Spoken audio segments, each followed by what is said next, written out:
नमस्कार। GSM college के YouTube channel पर मैं वंदना आज आपके लिए निर्देशन के प्रकार जो है बताने के लिए वीडियो लाई हूँ।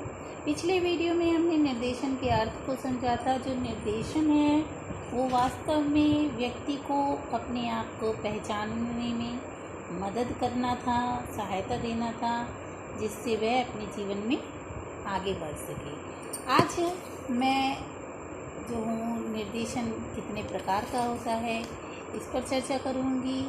यदि देखा जाए तो छात्रों की या किसी भी व्यक्ति की वास्तविक आवश्यकताओं और जो समस्याओं का पता लगाना जो है निर्देशन का मुख्य उद्देश्य था, वो किसी भी क्षेत्र में हो सकता है। उस आधार पर हम अगर देखें जीवन की समस्याओं के संबंध में जो निर्देशन कितने प्रकार का हो सकता है, हमने निर्देशन के प्रकार में दो आधार लिए हैं।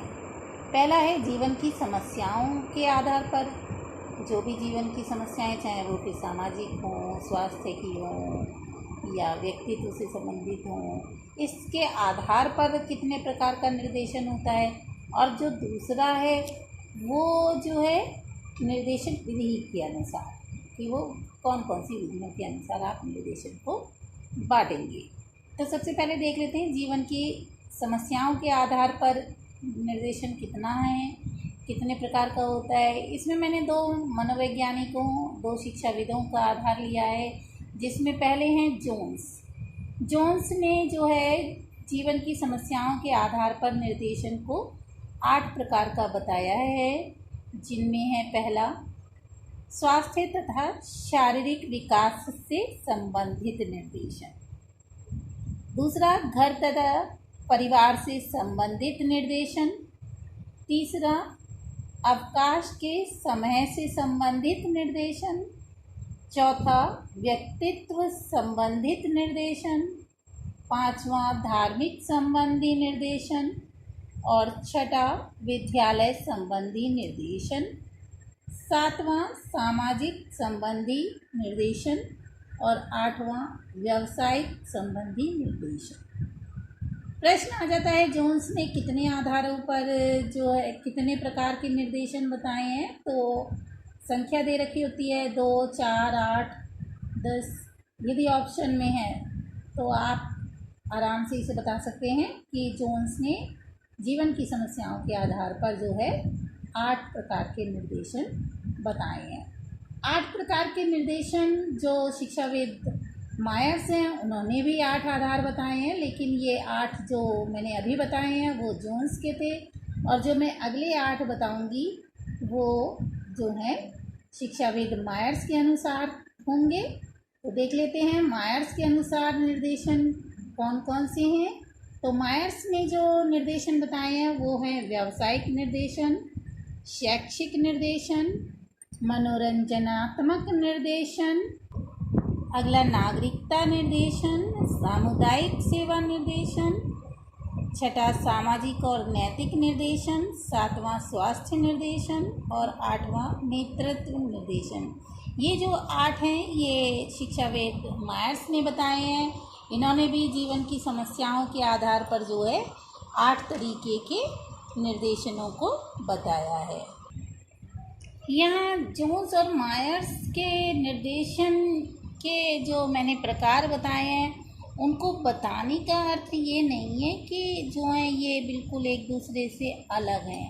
अगर हम देखें तो वास्तव में निर्देशन जो है मानव जीवन के सभी पक्षों में दी गई सलाह आ जाती है। लेकिन हम अगर अध्ययन की दृष्टि से देखें वहाँ तो क्या है मानव जीवन के सभी पक्षों से तो हम और भी बहुत सारे जो है निर्देशन के भाग बना सकते हैं। लेकिन यदि अध्ययन की दृष्टि से देखेंगे तो हम निर्देशन को शिक्षा के आधार पर कि हम किसको पढ़ें, अध्ययन करें किन का, तो उसमें केवल 3 प्रकार के निर्देशन ही जो हैं महत्वपूर्ण हैं।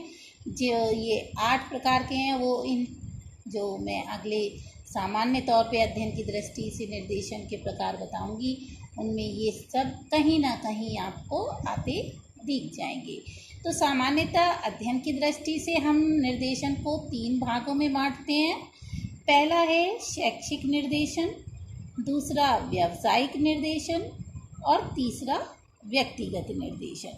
तो अध्ययन की दृष्टि से अगर कहा जाए या आपसे कोई नॉर्मली पूछे कि निर्देशन कितने प्रकार का है, तो आप आराम से कहेंगे 3 तरीके का निर्देशन है। एक शैक्षिक निर्देशन, दूसरा व्यावसायिक निर्देशन और तीसरा व्यक्तिगत निर्देशन।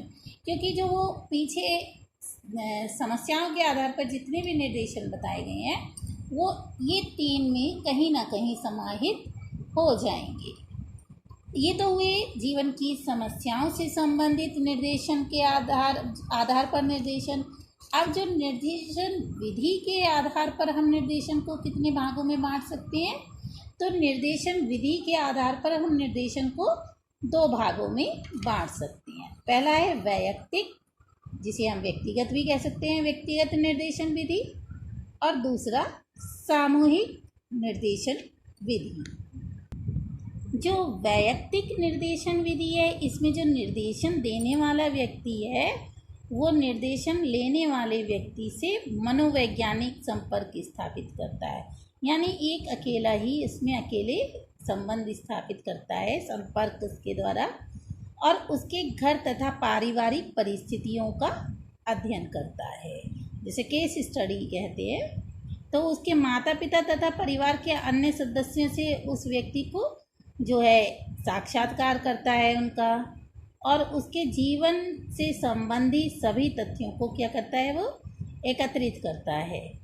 फिर उससे मिलकर व्यवहार तथा शैक्षिक उपलब्धि संबंधी सूचनाएं और जो थोड़े से बहुत परीक्षण है वो करता है। और सबसे मेन बात, व्यक्तिगत निर्देशन में वो फिर साक्षात के द्वारा अनेक बातों का पता लगाया जाता है, और जो है उन आधार पर जितने भी तथ्य उसने इकट्ठे किए हैं वो सब लेकर उनका अवलोकन करके वो उसको सहायता देता है। जो भी उस किसी भी क्षेत्र में आए समस्या, उसके आधार पर उसको जो है सहायता देता है। दूसरा है सामूहिक निर्देशन। सामूहिक निर्देशन व्यक्ति को तो देते हैं, लेकिन इस विधि में समूह में निर्देशन दिया जाता है। इसका अर्थ ये नहीं है कि निर्देशन समूह को दिया जाता है। होता ये क्या है, एक अकेले व्यक्ति अपने आप के लिए ही समझे, लेकिन वो बैठा बहुत सारे व्यक्तियों के बीच में ही होता है। वास्तव में यह निर्देशन समूह के प्रत्येक व्यक्ति को उसकी व्यक्तिगत समस्याओं को सुलझाने के लिए ही दिया जाता है। अंतर केवल इतना है कि सामूहिक निर्देशन में जो समस्याएं होती हैं वो समूह के सभी सदस्यों में लगभग एक सी होती हैं, और समस्या एक सी होने पर व्यक्तियों को अलग अलग निर्देशन ना देकर जो है हम समय और धन का जो है व्यय बचा लेते हैं, और व्यक्तिगत संपर्क कम होने के कारण इसके जो प्रयत्न हैं उतने सफल नहीं हो पाते जितने व्यक्तिगत निर्देशन में होते हैं। उदाहरण के तौर पे देखें तो जब बीएड की काउंसलिंग होती है, पहले तो सबको इकट्ठा बुला के फिर डिवाइड कर दिया जाता है कि आर्ट्स वाले एक तरफ, साइंस वाले एक तरफ, कॉमर्स वाले। तो ये क्या हो रहा है, सामूहिक में बैठे फिर उसको सेपरेशन कर दिया, उनको गाइड कर दिया, फिर वो वहाँ से अलग हो गए। फिर वहाँ से जो संख्या कम हुई फिर उधर अलग कर दिया कि जिसके पास ये सब्जेक्ट हों वो करे बीएड, जिसके पास ये सब्जेक्ट्स नहीं हैं तो वो दूसरी, जैसे कोई भी है उदाहरण स्वरूप कोई अगर उसके विषय नहीं मैच करते हैं तो वह दूसरे विषय से जो है आगे बढ़कर अपने आप को जो है समाज में जो समायोजित कर सके किसी भी क्षेत्र में जाकर। तो जैसे कि सभी बैठे हैं, लेकिन बीएड की जो क्वालिफ़िकेशन है वो ग्रेजुएशन होनी चाहिए, और उसमें कोई बैठा है इंटरमीडिएट का, तो फिर वो वहाँ से हट जाएगा, यानी उसको गाइड कर दिया गया कि अभी आप बीएड के एलिजिबल नहीं हो। तो ये था मेरा जो है निर्देशन के प्रकार पर वीडियो। आपको ये अच्छे से तैयार कर लेना है, पेपर में इससे आता है। फिर मिलेंगे। धन्यवाद।